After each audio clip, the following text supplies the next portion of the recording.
اب 2022 کی ایک نشست میں نے آپ سے سوال پوچھا تھا اب ہمیشہ سے تو نجات ہو گئی. تو الحاد کے چیلنج پر، تو آپ نے کہا تھا کہ الحاد چیلنج نہیں ہے، اسلام چیلنج ہے. تب میں الحاد کو چیلنج سمجھتا تھا، آپ اسے نہیں سمجھتے تھے. ابھی آپ کہہ رہے ہیں کہ الحاد چیلنج ہے، لیکن میں اب نہیں سمجھتا. تو اس میں ڈیولپمنٹ آپ کے ہاں جو ہوئی ہے اس کی کیا وجوہات؟ نہیں، یہ دو باتوں کو اپنے اپنے محل سے ہٹانا ہے. جب آپ لوگوں کے حوالے سے بات کرتے ہیں تو آپ کی تعبیر اور ہوتی ہے، جب حقیقت کے لحاظ سے بات کرتے ہیں تو اور ہوتی ہے. حقیقت میں اسلام چیلنج ہے، یہ حقیقت کا بیان ہے. یعنی اللہ کی ہدایت اتنی پرفیکٹ ہے، اتنی جامع ہے، اتنی بے بدل ہے، اتنی بیچ سے لے کر برگ و بار تک متعین ہے کہ وہ چیلنج ہے، دنیا کے ہر علم کے لیے چیلنج ہے. لیکن کیا وہ ہدایت اسی طریقے سے عام ہو گئی ہے؟ کیا ایسے ہی لوگوں تک پہنچ گئی ہے؟ کیا اس پر پردے نہیں پڑے ہوئے، حجابات نہیں ہیں؟ چنانچہ ہم مسلمان جس کیفیت میں ہیں اس میں اب الحاد چیلنج ہے. تو یہ واقعے کا بیان ہے، وہ حقیقت کا بیان. یہ دیکھا آپ نے، دو بیانات میں جب تضاد پیدا ہوتا ہے اس میں کیا مشکل پیش آ جاتی ہے.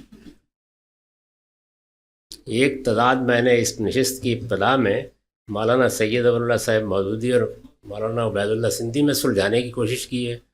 ایک 1922 کا ان کے ذہن میں پیدا ہوا ہے، خاتمے پر اس کو بھی سلجھانے کی کوشش کی ہے.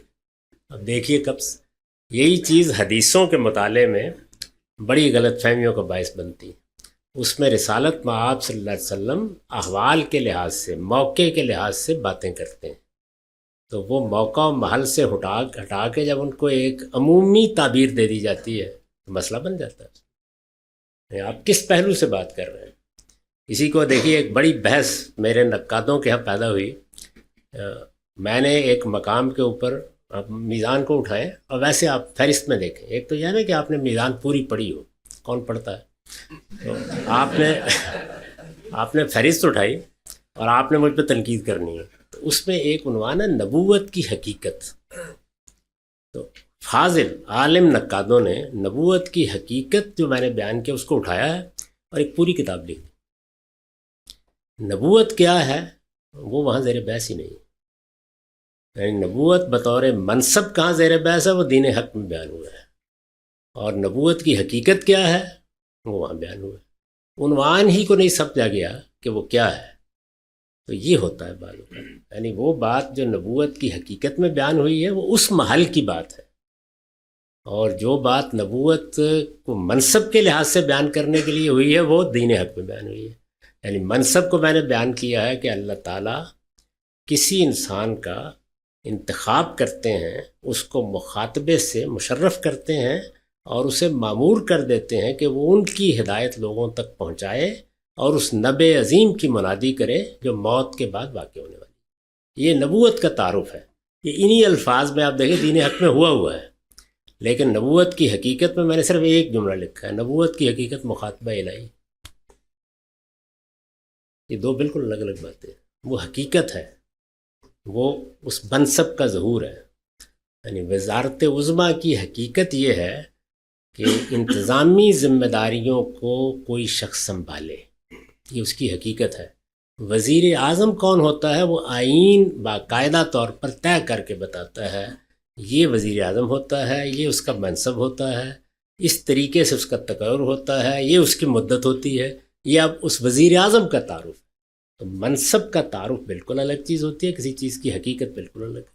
نماز کی حقیقت کیا ہے؟ عبادت، پرستش، ذات باری کے ساتھ اس تعلق کا اظہار. لیکن نماز کیا ہے؟ کیا یہ جملے کافی ہیں اس کے لیے؟ تو آپ کو بتانا پڑے گا کہ نماز میں کچھ اعمال ہیں، کچھ اذکار ہیں، یہ اس کی حیت ہے، وہ یہاں سے شروع ہوتی ہے یہاں ختم ہوتی ہے. تو ہر جملہ اپنے محل میں رکھ کے پہلے دیکھتے ہیں کہ وہاں وہ کس پہلو سے کہا گیا ہے. یہ ایسے ہی ہے جیسے مثال کے طور پر میں نے ایک موقع پر کہا کہ فلسفے کی موت ہو چکی، جیسے نیٹشے نے کہا خدا کی موت ہو چکی. اس کا بھی ایک محل ہے جس میں وہ بات کہہ رہا ہے. میری بھی اس بات کا ایک محل ہے. اب کوئی آدمی آیا اور وہ آ کر کہہ رہی پنجاب یونیورسٹی میں فلسفہ پڑھ کے آ رہا ہوں، کہاں موت ہوئی ہے؟ ہر چیز کو اس کے موقع اور محل پر رکھ کے دیکھنا چاہیے. اگر ہمارے پاس محل ہی نہ ہو یہ البتہ ایک ایسا معاملہ ہے کہ جس کا میرے پاس کوئی علاج نہیں ہے. آپ محل بنا کے تو آپ کو وہاں آباد نہیں کر سکتے. لیکن یہ بہت بڑا مسئلہ ہے. 2 بڑے مسائل میں نے اپنی 50 سال کی زندگی میں، پبلک لائف ہے اس میں دیکھے ہیں، انسانوں کو جو پیش آتے ہیں، چیزوں کو ایک دوسرے سے مختلط کر دینا، التباس پیدا کر دینا. یہ ہمارے ہاں علمی بحثیں آپ دیکھیں، ورنہ یہ ہو جائے، بند ہو جائے. وہ ہوتا ہی یہ ہے کہ ایک آدمی ایک جگہ اٹھاتا ہے، ایک چیز کو اٹھاتا ہے.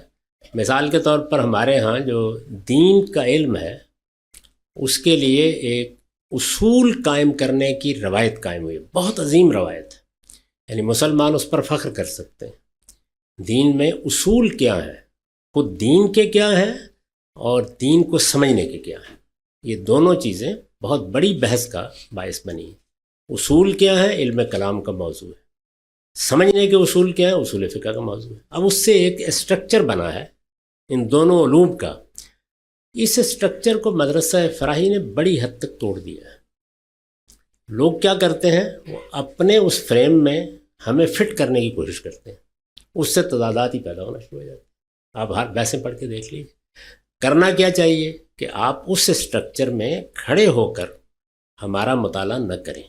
یہ دیکھیں ہمارے ہاں وہ اسٹرکچر کیا ہے، تو پھر ہماری بات اس کے محل پر آپ کی سمجھ میں آئے گی. ہو سکتا ہے اس کے بعد بھی اس میں غلطی بتا سکیں آپ، لیکن جو غلطی اب آپ بتا رہے ہیں وہ محض التباس پیدا کرتے چلے جا رہے ہیں اور کچھ بھی نہیں. اور اس بحث کا کوئی